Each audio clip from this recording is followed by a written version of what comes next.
Hi friends, welcome to ముంబైలో middle class పిల్ల.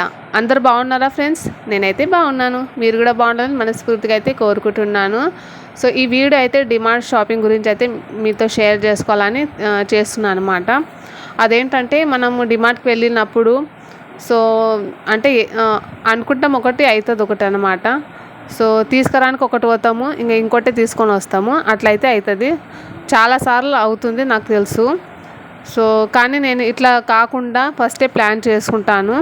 ఇంకా బిల్ ఎక్కువ కాకుండా మన బడ్జెట్లోనే బిల్ అవ్వాలి, అదొకటి పాయింట్అవుట్ చేసి వెళ్తాను అనమాట. అంటే బాగా ఇంట్లోనే ఆలోచిస్తాను. అక్కడ వెళ్ళిన తర్వాత ఏదవుతుందంటే ఏది పడితే అది తీసుకొని బిల్ అయితే మస్తు పొడుగు చేస్తాము. బిల్లింగ్ దగ్గర వెళ్ళినప్పుడే మనకు తెలుస్తుంది అనమాట. సో అవన్నీ కాకుండా నేను ఎలా షాపింగ్ చేస్తానంటే చెప్తాను. సో షాపింగ్ ఒక 2 డేస్కి ఇంకా తర్వాత వెళ్తా అంటే ఒక 1 డే బిఫోర్ అయినా, ఇంకా వెళ్ళే రోజు అయినా ఏం చేస్తా అంటే ఒక నోట్ చేసుకుంటాను. సో ఇంట్లో ఏ సామాన్ లేదు అని ఒక చిట్టీలో అయితే రాసుకుంటాను అనమాట. ఒక పేపర్లో రాసుకొని దాని పక్కన ఆ ప్రతి ఒక్క సామాన్ రేట్ కూడా ఒక పక్క వేస్తుంటాను ఫ్రెండ్స్. సో అది ఎందుకంటే ఇప్పుడు ప్రతిసారి మనం షాపింగ్ చేసినప్పుడు మనకు అంటే మనం ఇప్పుడు వెళ్తాం, షాపింగ్ చేస్తాం. సో మనకు తెలుసు కదా రేటు ఎంత ఉంటుంది, ఏ సామాన్కి ఎంత రేట్ అని మనకు ఆల్రెడీ తెలిసి ఉంటుంది. ఒకవేళ 5 to 10 రూపీస్ అటు ఇటు అవ్వచ్చు అంతే, కానీ అంతకన్నా ఎక్కువైతే ఏం కాదు కదా. సో అది థింక్ చేసుకొని ఇంకా నేను రేట్స్ అయితే రాసుకుంటాను. ఆ రేట్స్ రాసుకోవడం వల్ల ఏమవుతుందంటే నాకు ఏదేదో ఐటమ్స్ కావాలి, సో ఆ ఐటమ్స్ రాసి రేట్స్ రాస్తే ఇంకా నాకు ఒక టోటల్ అమౌంట్ అనేది ఇంట్లోనే తెలిసిపోతుంది అనమాట. సో అట్లా ఎందుకు చేస్తానంటే ఆ టోటల్ అమౌంట్ చేసిన తర్వాత ఒక 500 ఒక 1000 అయితే ఎక్స్ట్రా అయితే పట్టుకొని పోతాను అనమాట. సో మనకి ఎంత కావాలి అంతనే డబ్బులు తీసుకొని పోవాలి, అంతకన్నా ఎక్కువ అయితే తీసుకొని పోకూడదు. ఒక 500-1000 ఎక్స్ట్రా మన సేఫ్టీ కోసం అయితే తీసుకోపోవాలి. ఒకవేళ అక్కడ వెళ్ళిన తర్వాత అటు ఇటు అయితే మళ్ళీ ప్రాబ్లం కాకుండా ఈ విషయం అయితే గుర్తుపెట్టుకొని అయితే నేను గిట్లనే తీసుకొని పోతా. మరి ఎక్కువ మనీ అయితే తీసుకొని పోను. ఎందుకు తీసుకొని పోను అది కూడా ఈ వీడియోలో చెప్తాను నేను.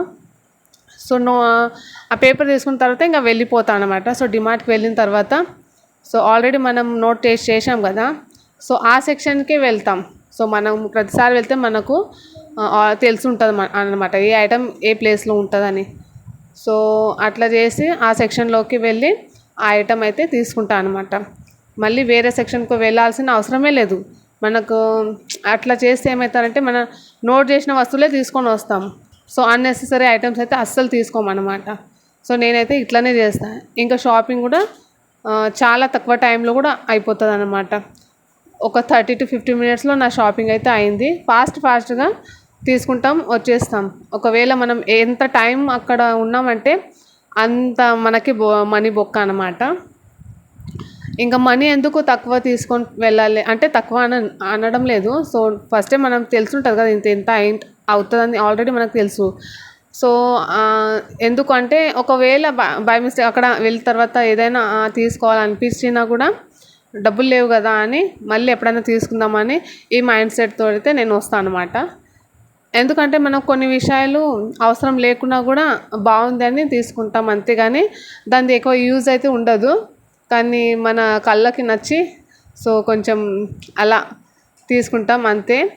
సో మరి అంత యూజ్ అయ్యే వస్తువులే తీసుకోవాలి. సో ఇప్పుడు మనకు ఇది అవసరం అంటేనే తీసుకోవాలి, అవసరం లేకుంటే మనీ వేస్ట్ కదా. సో నేనైతే ఇదే ఆలోచిస్తాను. సో అందుకే సో గ్రాసరీ ఐటమ్ తీసుకొచ్చేటప్పుడు నేను ఏం చేసిన అంటే నాకు ఎంత కావాలో అంత పైసలు తీసుకొని పోయినా. నాకు ఇంకా కొన్ని వేరే సామాన్ కూడా తీసుకునేది ఉండే, కానీ నేను అవి మళ్ళీ ఎప్పుడన్నా తీసుకుందామని అది అవాయిడ్ చేసి సామాన్ ఒక్కటి తీసుకొని వచ్చిన. సో నేను ఇంట్లోనే నోటీస్ చేసినప్పుడు ఎంత అయిండే 5300 అట్లా అయిండే. నేను 6000 తీసుకుపోయి షాపింగ్ చేసిన. అక్కడ వెళ్ళిన తర్వాత బిల్ వచ్చేసి 5002 రూపీస్ అయితే అయిందనమాట. సో ఇంతే అయింది. ఈసారి కొంచెం సామాన్లు అయితే ఎక్కువ తీసుకున్నాను నేను. ప్రతి నెల నేను 2500 బిలో 3000 తీసుకుంటాను. ప్రతిసారి ఇలానే చేస్తాను. ఎంత అవసరం ఉంటే అంతే పైసలు తీసుకొని పోతాను. నోట్ చేసుకుంటాను. ఫోన్లో అన్నా చిట్టీలో అన్నా ఒకవేళ ఒక నోట్బుక్లో రాసి ఫోన్లో ఒక ఫోటో తీసుకుంటాను. అక్కడ వెళ్ళిన తర్వాత చెక్ చేస్తాను అదనమాట. సో ఇదొకటి హ్యాబిట్ అయిపోయింది నాకు. మనం ఒకసారి ఇలా చేసినామంటే మనకు అదొకటి హ్యాబిట్ అయిపోతుంది.